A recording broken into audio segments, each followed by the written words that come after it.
If you encounter a profile iOS 17 beta software profile has an invalid signature error on your iPhone, it usually means there is an issue with the beta profile you have installed. This can happen for several reasons, including an expired or corrupted profile. So in order to fix that, all you have to do is restart your iPhone.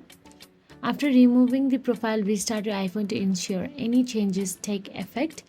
Press and hold the power button and either volume button or iPhones with Face ID until the slider appears. Then slide to power off, then turn your iPhone back on. Also, check your off for updates, because if there is any update available, it can fix it. Installing the latest update fix any issue related to beta profiles as well. But if the problem persists after following all these steps, then consider contacting Apple's support for further assistance. They can provide additional guidance and help resolve any issues with beta profiles. So that is it. If you found this video helpful, please like, share and subscribe, and thank you for watching.